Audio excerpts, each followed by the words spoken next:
My favorite tropes are like Omegaverse. I really like delinquent nerd, which is that. I also really like breakup misunderstanding tropes, which is I know a lot of people don't, and they just want healthy communication. But it's like when I hear it, when I read it, it's like I feel like I'm going through that breakup with them, and I'm like, oh my god, I can feel for them. And low key, like I get like jittery. I'm like, and plus it gives me drama in my life. Why? Like, why are these themes popular in yaoi? Do you think?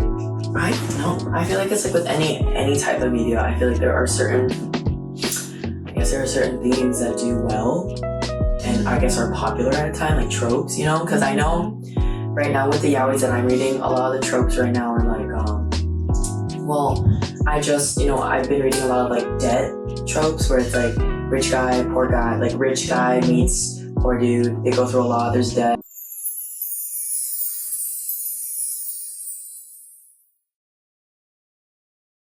Hi guys! How are you doing? It's Shoujo Talk. Welcome back. We missed you. We're in a new location. We are in our Airbnb in San Francisco. I can't believe the trip actually made it. I know. I made all the group chat. Well, okay, low key. Not even the group chat, the chat. Just our chat. Low key though, I think it was like the second or third episode you were like, yeah, like I already called off those days. In my mind I went, oh crap. Now I have to request those days off. No, literally. And they got approved immediately. Like, I think it was like within like 2 days.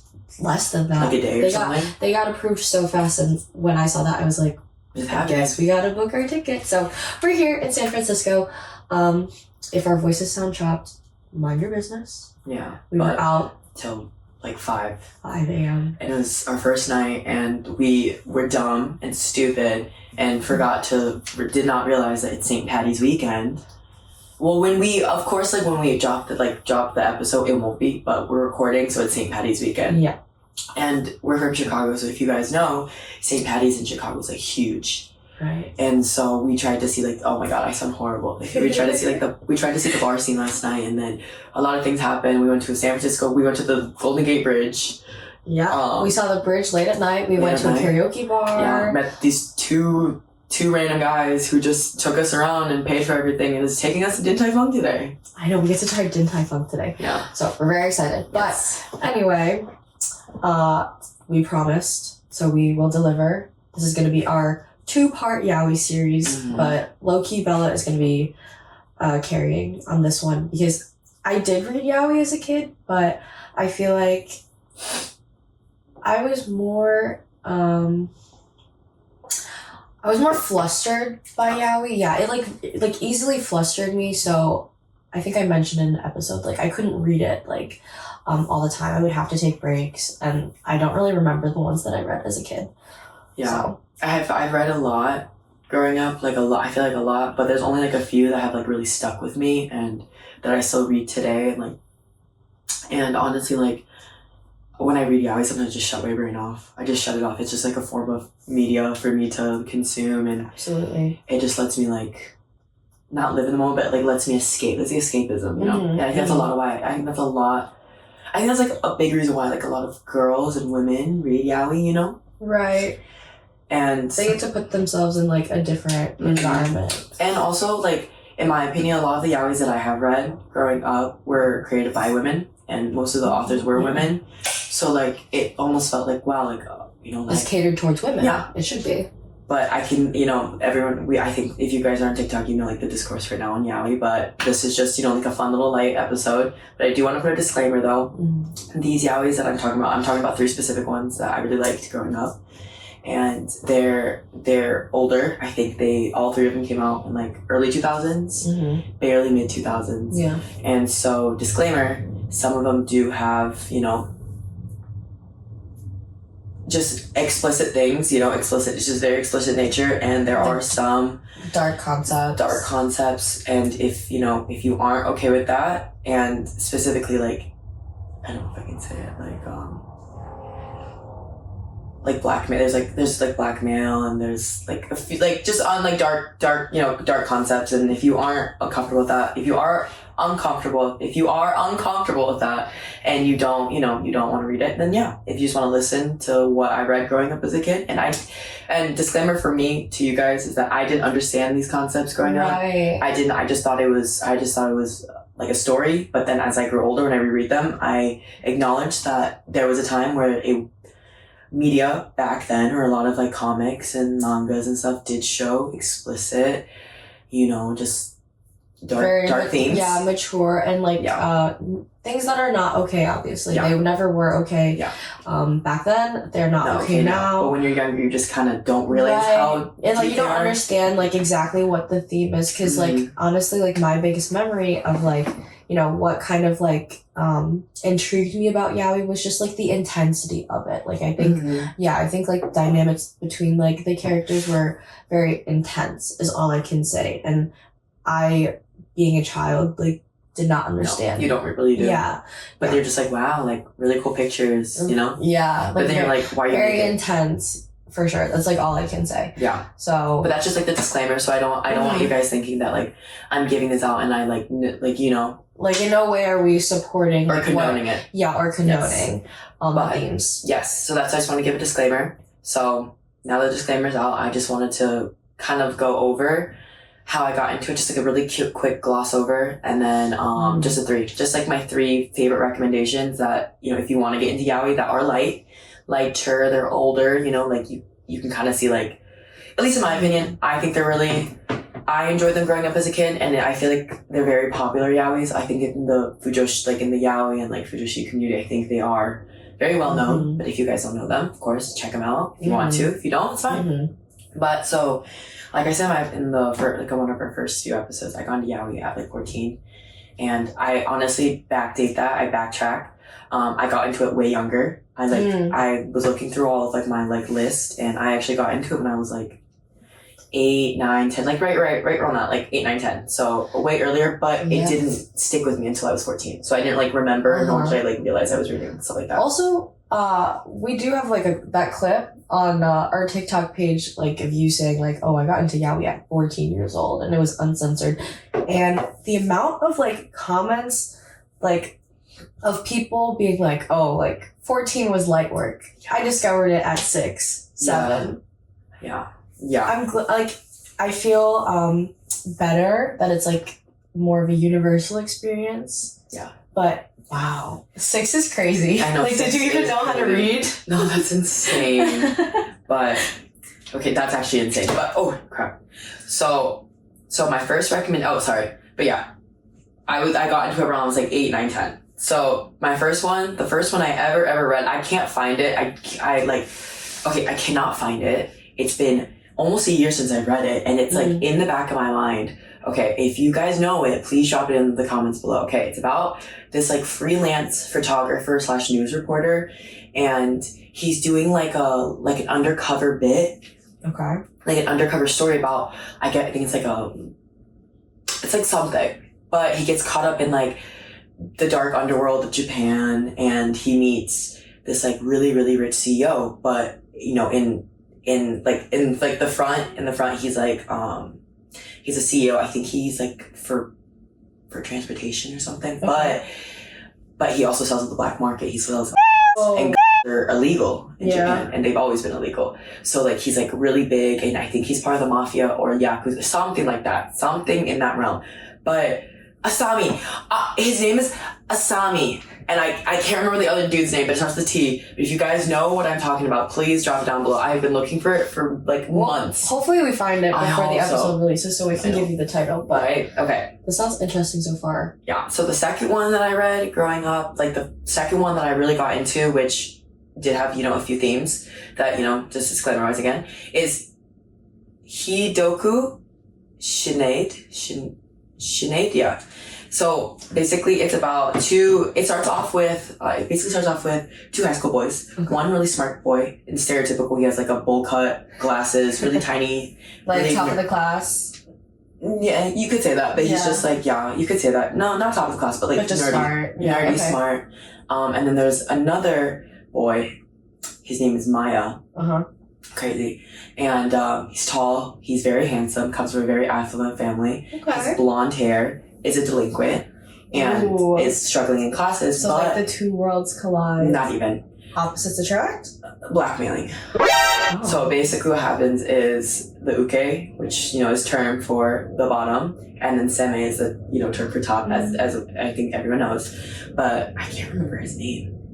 But, the bottom, I'm just going to say the top and bottom. So the bottom gets caught by the top trying to steal the answers for their next exam, because the bottom, I guess, is failing or is like on the track like to not pass, and he might lose, I think, his scholarship or something. Okay. And so he finds Maya, or the top finds out, blackmails him into intercourse. And yeah. And then after that, he forces him to teach him how to study. And then in the first 10 chapters, it's kind of dark. So it's kind of like, okay, interesting. But then I think there's 8 volumes out. So I don't know how many chapters there are, but so each volume, it's kind of like an evolution of like the relationships. So, like the first volume is like, I think 10 chapters, maybe a little bit more. And it's like them meeting, kind of like getting the relationship established. And the second volume is them like kind of falling in love.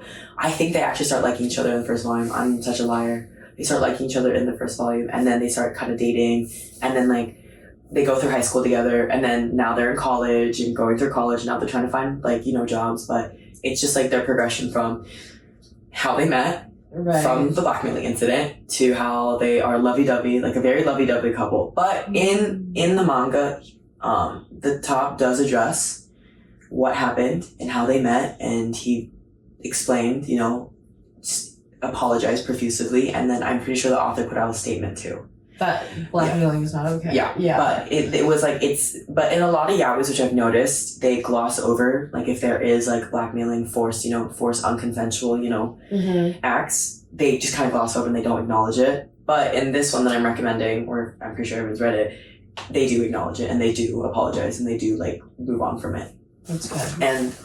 So I'm recommending this one because I remember reading it, and it was just so interesting, because it was like this really tall, because I never knew it was a trope. Tall top, short bottom, itty bitty twink, which I should have known, but like the top is like conventionally super attractive, super hot, all the girls throw themselves at him, but he likes this little twink boy. Crazy. That's all I'm gonna say is crazy. But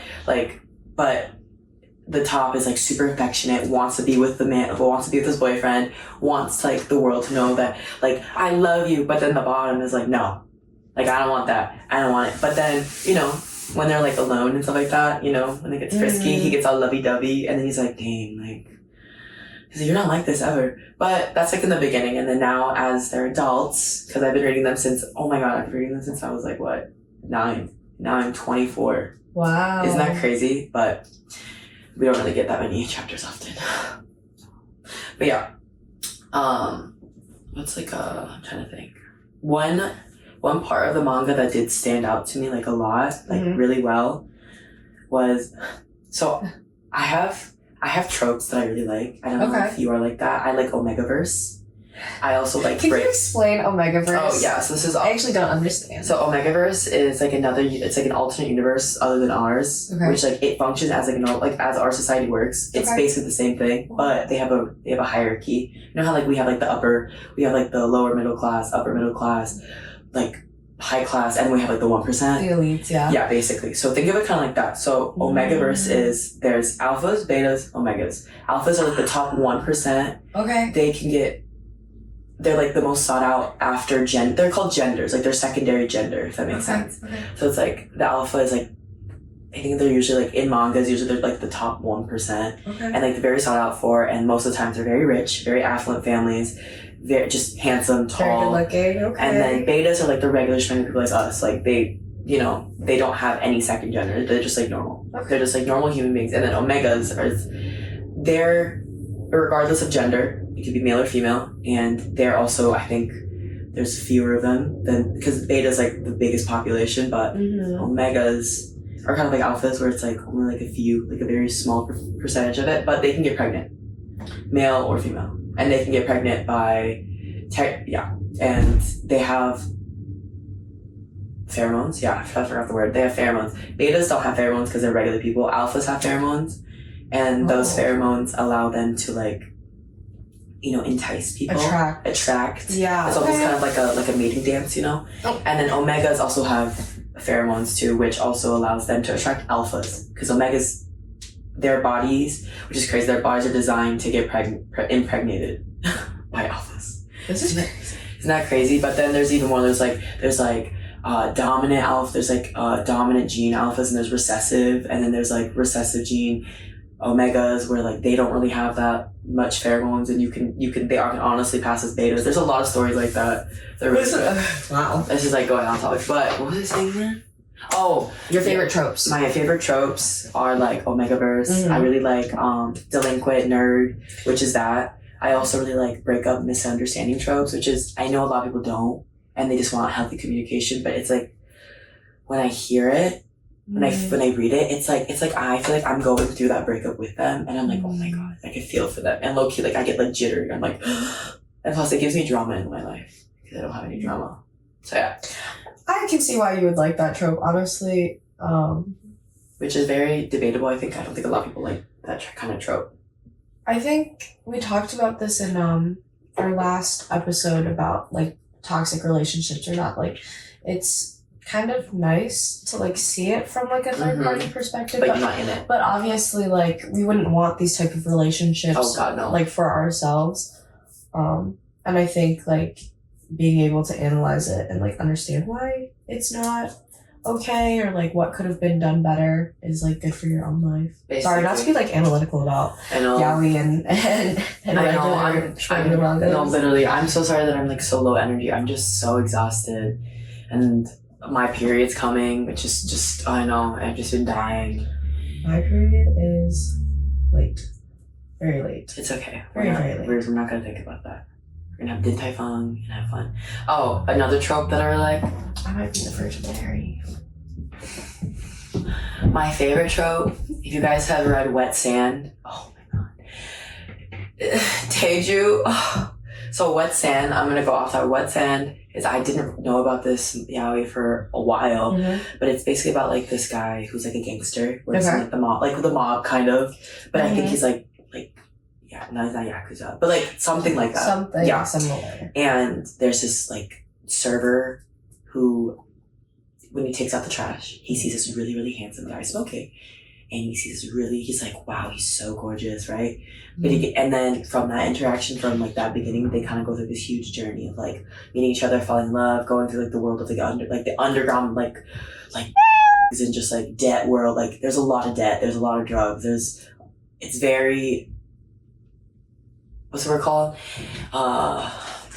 Not agonizing. It is agonizing, but it's, what's the word? Oh no, it's like, it's like, when you're reading something and it's just so like sad, but like so like you're like, oh, like it tugs at the heartstrings. Yeah, but it's kind of like these like people, like you don't want anything bad to happen to them, but like bad things are happening to them. It's like angsty. It's angsty. It's like super angsty, and I love, like, that's one of my favorite tropes is angst, or like mafia, police officer, mafia. I don't like older guy, younger guy tropes. I like when they're like around the same age. Yeah, I wouldn't be into that. But I do like the idea of like opposites, or like people from different, rich guy, poor guy. Yeah, like people from different backgrounds, or like fundamental opposites, like you said, like police officer and like criminal. It's like my favorite. I don't know. That. It's almost kind of like it's like you're reading something bad, Makes you feel bad. No, yeah, that's why I really like Hidoku. I'm gonna call it Hidoku. I don't know the English name, but that's why I really liked it, because it's like angsty. If you like those tropes, it's like it's not omegaverse. Sorry guys, but it's like angsty. It has like teen love, and it has like it goes from like teen love, like puppy love, to like college level, like love. Like I love. They've been together for like what, 5 years now. And it feels like real life, and sometimes I don't like real life, but this one's really cute and I really recommend it. I'm pretty sure every fujoshi knows about it. Honorable mention that I did read that is very, very, very heavy, very, very dark. Not me being like 11 years old reading it. Cast Heaven. I'm pretty sure. I've heard of this one. Yeah. This one is. And the mangaka is and I've read all of her work. I've read and her work is known to be very dark, very explicit, the themes are just heavy. Yeah. And she's had, I think, a few about, she's had a few about, like, oh. Yeah, but like when you're young, you don't really understand those concepts. And I like I reread like some of her works, and I was like, this is crazy. Like, I don't know how any kid could stomach that. No, but I'm saying honorable mention because like it's even when I can't finish it. Like I cannot like read it all in one go. Like I really can't. Like I have to like I'll read like maybe like 4 or 5 chapters at a time, and then just like go back and it's like go back to it when I want something like really dark and angsty. So what themes are in this one? Everything, almost everything, like a lot. It's like It's very heavy. It's like. So basically, it's like a high school system that these high schools implemented, and it's like a card game. So like King, where it's like one person has like it's the King card. Okay. So it's like a ranking system where basically the kids in the high school, they have a ranking system, and whatever card they get is their social ranking or like their social hierarchy. So like the higher you are, like I think it's the Ace or King card. The higher you are, the better you're respected, but the lower you are, you're treated like crap, and it's just really bad. And the person who's like in charge can do whatever they want. They can do whoever they want, and they could with no consequences. Wow. And so it's very dark. Is this like once you get your ranking, that's it? They do a game.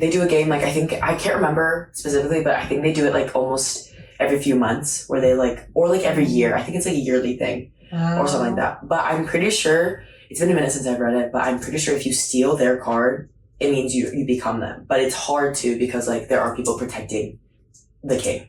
And there's like the ace is the king. So it's king, there's like the ace, king, queen, joker, and stuff like that. And then there's like and the moment you're like the joker, you're like dead socially dead. And it's one of the biggest themes that I do remember that I had no business reading and being like, what is this?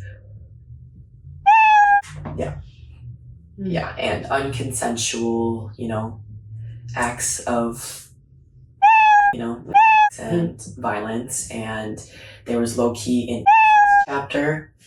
Yeah, but that's why I'm saying honorable mention, because I do know that I did say that I did read some, like, heavy stuff. Right. And this is one of, like, the heavier themes. I do have a couple other ones that are very dark, which I feel almost guilty even thinking about them, because they were they leave a really bad taste in your mouth. And if you guys do want to hear those, and you do want to like hear like how I felt reading about them, like I will go into depth. And I'm like, this is just like an overview. Like part 1 is just kind of talking about like what I recommend. Part 2, I'm gonna go deep dive into like the ones I'm reading right now, like my very favorite ones, and we will have a more fun, lighthearted conversation. Yeah. Which I'm so sorry. Yeah. Sorry to start part 1 with dark and sad. Dark and not okay. Right? But that's like my like darker, like on the, which is crazy, like on the lighter end. But that's like, I wanted to bring that up because I know I did say like I did read some crazy messed up yaois. Right, and uncensored things too. And like finding that as a child is really leaves an impression for That's sure. That's all I can say. It just leaves an impression, yeah. Right. Yeah. I just wonder like why are these themes popular in yaoi, do you think? I don't know. I feel like it's like with any type of media, I feel like there are certain themes that do well and I guess are popular at a time, like tropes, because I know right now with the yaois that I'm reading, a lot of the tropes right now are like I've been reading a lot of like debt tropes where it's like rich guy, poor guy, like rich guy meets poor dude, they go through a lot, there's debt, and then there's like just a lot. But I've been noticing that's like pretty popular right now, at least in the website that I've been reading it on. Or like there are some that are pretty popular. Like there was a time, I think it was like 2 years ago, where it was like magical boys, like magical schoolgirls, like magical schoolboys were pretty popular. But they weren't schoolboys. They were like grown men being turned into magical girls. and they defend the world with their so yeah, I don't know. But it's just such a yaoi is such an interesting world to me. But it's all, I feel like it's like with any type of media though. It's like there are like authors have a specific like, you know, like, right. I think like specific tropes that they really like, and they like you know, writing they about just them. roll with it, yeah. Yeah, and I know there are some like mangakas and like artists that rather would do like lighthearted, like fun, cutesy, like yeah, you know, yaois, or like there are other mangakas who would do like very healthy relationships, like we're finding healthy love. There's other ones who do toxic. There's do yandere. They do like cast heaven stuff. So like, so I mean, I think it's like with any type of media. Yeah, I mean, or even like in like regular like shoujos, you know, like there are all different types of tropes. I just haven't seen. I guess maybe just because I don't like.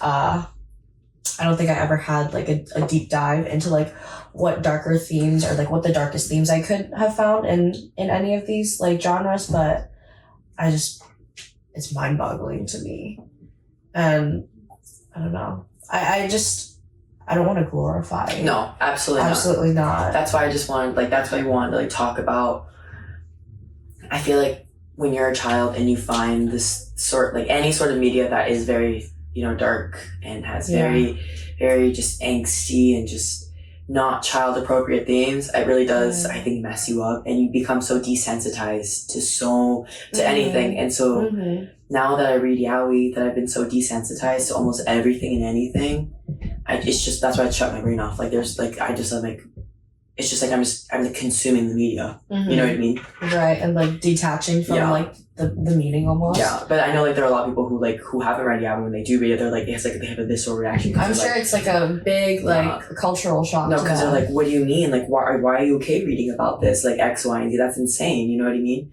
But then because you've been reading it since you were a kid. Yeah, and I feel like that's like a lot of women, you know. I don't know. I'm not speaking for women. I'm just saying for myself. I'm so desensitized and I turn my brain off. That's all I'm saying. Yeah. That's what happens with me. But I am no way in shape justifying or even just like, saying it's okay. Yeah. But this is just this is my personal experience. Honestly, I think it's important that we talk about this and like, reiterate over and over that we're not glorifying these type of themes in any type of relationship. It doesn't have to be just it doesn't have to be a boy love, like in any relationship. Exactly. So honestly, I think it's good that we talked about this first, and next episode's gonna be like crazy. I'm gonna talk about I want to hear about like the most unrealistic, like, tell me more about the magical schoolboys. It's really funny though, because one trope in every single yaoi, the top always has a 10-inch. It's like the size of this water bottle. It's like this. Oh my! Like, I'm not even kidding you. Like, no. And then, okay, this is usually the top. Chat, if you guys are watching. And this is the bottom? No, this is the top. This is the bottom. No way. I'm so honest. This is their, like. Wow. This is the top. This is the bottom. And then, like.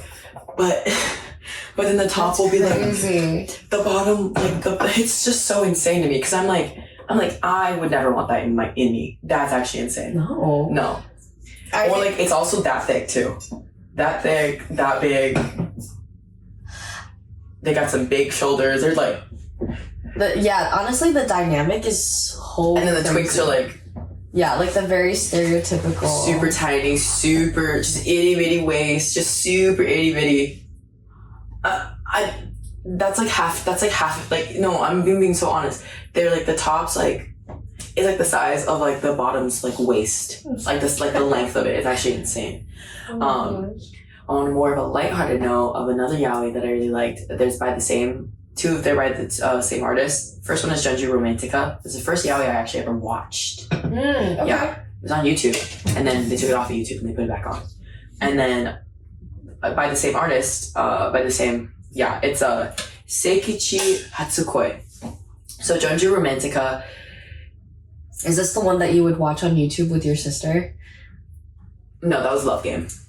Love Game is another one. That's so unrealistic. I have completely blocked that off my mind. Like, I know, it's so stupid. Okay. It's like, it's just like, it's not even bad. It's just so stupid that I'm just kind of like, and I don't know, maybe it's just me. Not into it anymore. Yeah, it's just like, for its time, it was cute. That's all I'm gonna say. Okay.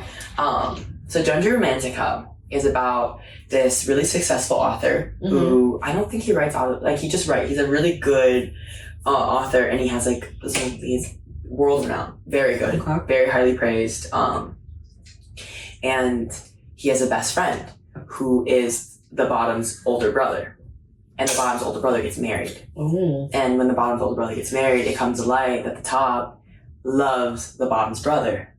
But, so the bottom needed a place to find, like, yeah, do you see what I mean? Okay, so the top, put the top here. The top, right? And the bottom, right? Top and the bottom. Top and the bottom. But the person in the middle is the bottom's brother.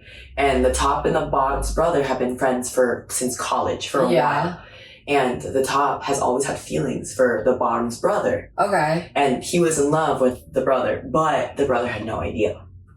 But the brother was in love with the top? No, the brother's straight. Oh, okay. The brother's straight. So the brother's completely straight. The brother got married. Right? And not to anyone related to the top. No.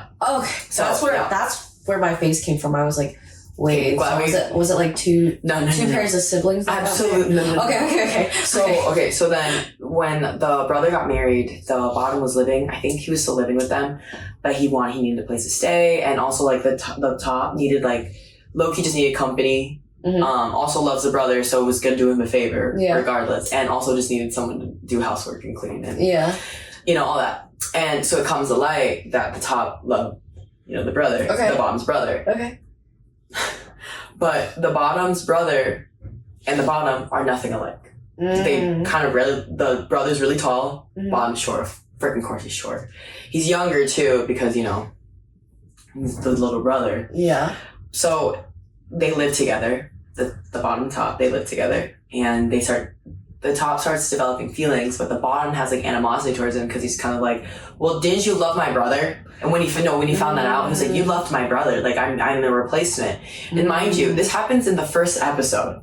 Oh, wow. This is the first episode. Should we watch this tonight? I'm actually really intrigued. We should. It's really good. It's just, I'm for sure there's 2 seasons. I think there was a 3rd season. No, there's 3 seasons. Okay. I think so. But anyways, oh yeah, so, and it all happens in the first episode. First 2 episodes. So the top is like, you're not a replacement. I've just realized that I've come to love you, and I really I enjoy your company, and like, you make me feel safe, and like, yeah, like I loved your brother, but like it was more of like, I was so lonely, and like, he was there to support me. He was like, but genuinely, he's like, but then he was like, but generally, like, you make me feel at peace, and you make me feel accepted. That is really sweet. And he's like, I love you. And then he forces him on the couch, and he's like, it's okay. I'm gonna show you how much I love you. And I know he doesn't say it like that, but Can I take back my statement of saying that was sweet? No, but it's like, there's not like, he just kisses him. Oh. And it's like, but he's like, the bottom's like, what are you doing? What the heck? And then he's like, wait, I kind of like it. and then just start falling in love. And it's so cute. But hey, I understand where the bottom is coming from. If you were in love with, like if I had a sister and like you loved my sister first, like. Yeah. I know, I 100% agree. What? I 100% agree. Oh yeah, but the really funny part is that the top is like super, super jealous. Like so to the point where it's just kind of like insane, and like, I don't know what's up with him, or like the bottom, right? I don't know if he has like some like magical like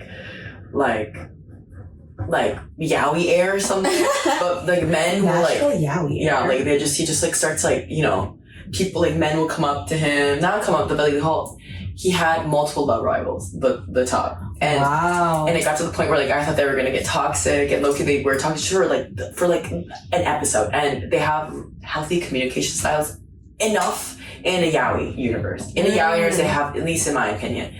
For the yaoi standards. But if you want to watch something where like a man acts nonchalant and he's like, yeah, whatever, but deep down he's like a jealous wreck, and he loves you so much, he's so down bad for you that he's actually insane. Like, he would rather skin himself alive, right, than you guys ever break up. Yeah, if you want to watch that, I would highly recommend it. It's really good. I can rate it. I'm down. It's one of my Let's favorites. watch it. I love it. And then by the other and Sekichi Hatsukoi, which that's a really good one. I don't know if you like it. So it's about. Can you see? Yeah. Okay. I don't know if maybe I think you'd like it. So this one's about 2 ex-boyfriends. Okay. They fell in love in high school. they had intercourse together, they had together.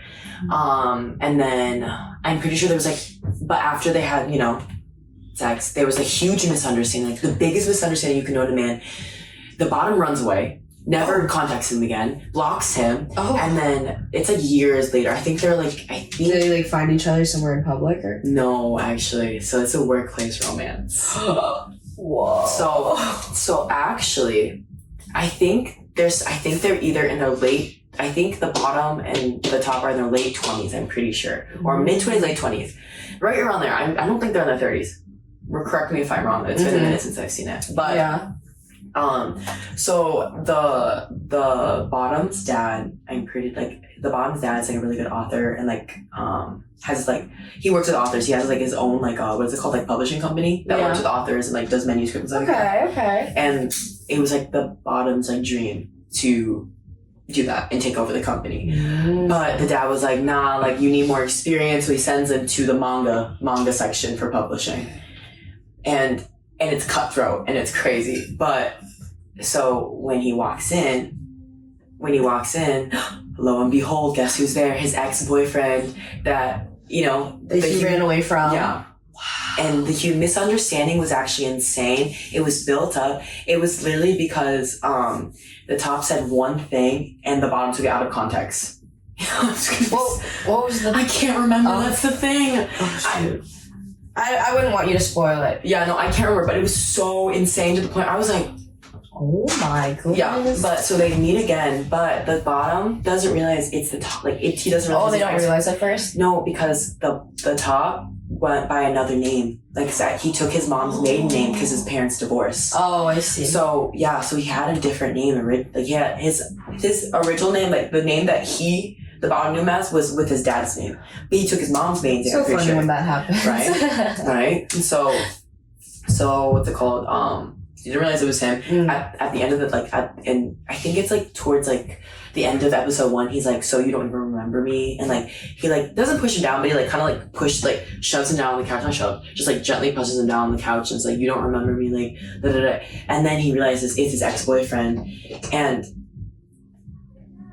so this is crazy. So the bottom is super adamant, like, I'm not going to be with you again. Like, no, like, I need to work. I need to focus. Like, I can't get anything involved with me, like, blah, blah, blah. But he never really got over it technically, but we kind of see that as the story unravels a little bit more. Okay. The top, however, really liked him, was really, really into him, was really sad because he was actually like, it was told that he actually loved him. And when he broke up with him and left, it like hit him really hard, like devastatingly hard, and he did not date for a while. I think he dated like one other person, which is another love rival, for like not even 3 hours, like 2 episodes, not even.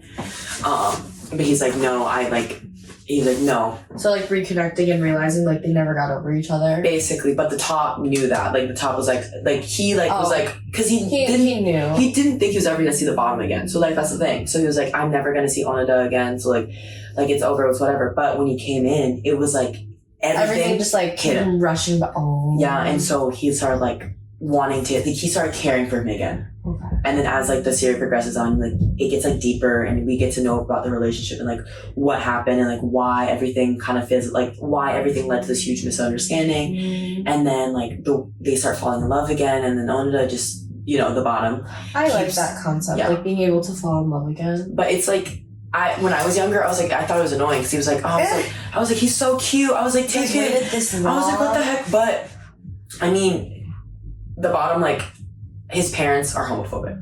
Oh. And his parents wanted him to marry a woman, and he had a fiance. Nice. And so like the thing is that like the bottom couldn't accept the fact that like he liked men, and he had to present himself as a straight man. He couldn't be himself.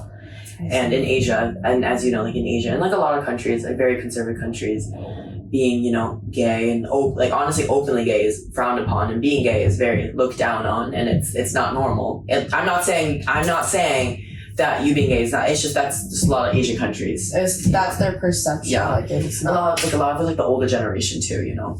Yeah. And so like I love the story. I loved it. I love rereading. I love rewatching. I might actually rewatch it soon too. I love rewatching it because it's like whenever I watch it, I'm just like, it brings me like it's like a breath of fresh air, because it's like, oh, like second chances can't happen, you know? Not for me though, but me neither. Yeah, no, not for me though, but for them, yeah. And the author, I'll write down like, she has a lot of other work too, a lot of other like small works that aren't like, because this is a hefty read, both of them. They're really long. They've been been serialized since like early 2000s, or maybe like even the 90s. Wow. Like early 2000s. So it's been a while. So I understand like if you don't want to read all that, she has like shorter works that are like really cute, really beautiful. I love them. Her themes, at least in my opinion, they're very lighthearted. You know, like she does go into depth of like, you know, relationships and like trying to like feel accepted and finding acceptance, and I like that. And that's why I wanted to like end like not with the first two, but like end with those two, because I really like them. They're really beautiful, and you know, if you want to give them a read, you should. I will list down all the yaois, and then I will list down like the authors correspondence, so you can look into their other works and stuff like that. I really do really highly really love Junjo Romantica and I can't even say it, Seikichi Hatsuko. They're older, and the art style is way different. Mind you, it's older, so it's like more like the 90s, 2000s yaoi art style. And if you are Fujoshi, you know, it was a crazy time back then. Then their hands were like the size of like that water bottle. I'm gonna be so honest. Yeah, no, And that's like they have like research on this, on like how different the hand sizes are for like the tops and the bottom. The top, like it's like literally like this. Yeah. It's actually insane, but yeah, I highly recommend those two if you guys have not checked them out, or if you have checked them out and you know kind of forgot that you read them. I would suggest giving a reread or even a rewatch, because I'm pretty sure you can find them either, if not on Crunchyroll, because they were on Crunchyroll for a little bit. I did watch Junjo Romantica on YouTube. I don't know if it's still there, but I will try to double check. But I'm pretty sure it's Crunchyroll YouTube. And that's really all I have in me right now. I'm so sorry, guys. I know this is a 2-parter, but next part is gonna be way longer and in depth of all my favorite. What I like, I'm gonna also do like a huge list, like how I did like with my notes app again. But I'm gonna do like a notes app, like ongoing, like my status of them too. What you're currently watching. Yeah, I'm gonna do my top 10 current reads right now that I'm ongoing, the ones I just finished, my top 10s, and then the ones that I want to read, like my next top 5 that I want to read. Hefty episode. Yeah, so I gotta find how to fill my space here. No, it's okay. No, because like honestly, yaoi is.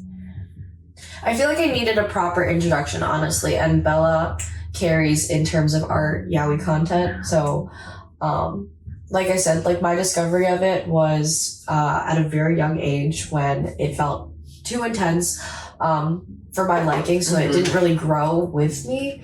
But I am enjoying this episode just as much, and hopefully you guys are too. No, I know. If you guys are trying to get into yaoi, or if you needed some more recommendations, like some older ones, 100% check these out.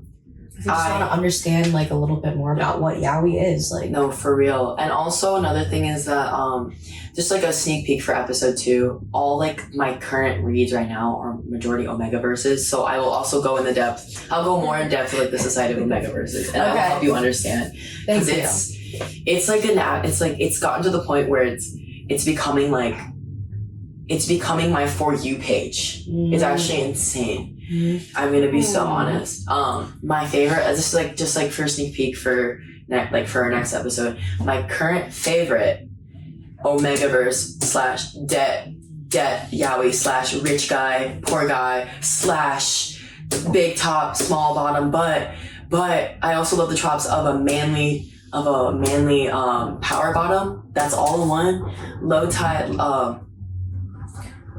it's like Waterside Night, which is like low tide at night.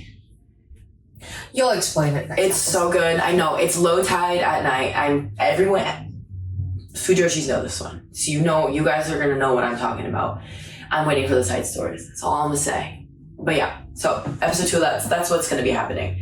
But thank you for joining us, and so sorry that I was so vacationing is tough work, guys. I'm sorry. I'm just here taking space. No, we're both taking maybe tips. I'm just representative of like someone who is trying to understand more about yaoi and realizing that I would find so many of these tropes interesting. Yeah, I think you would really like. I really think you would like Junju Romantica. I said Sekichi Hatsukoi. Those two. Yeah, I like because they're classified. They're classified as shoujo technically.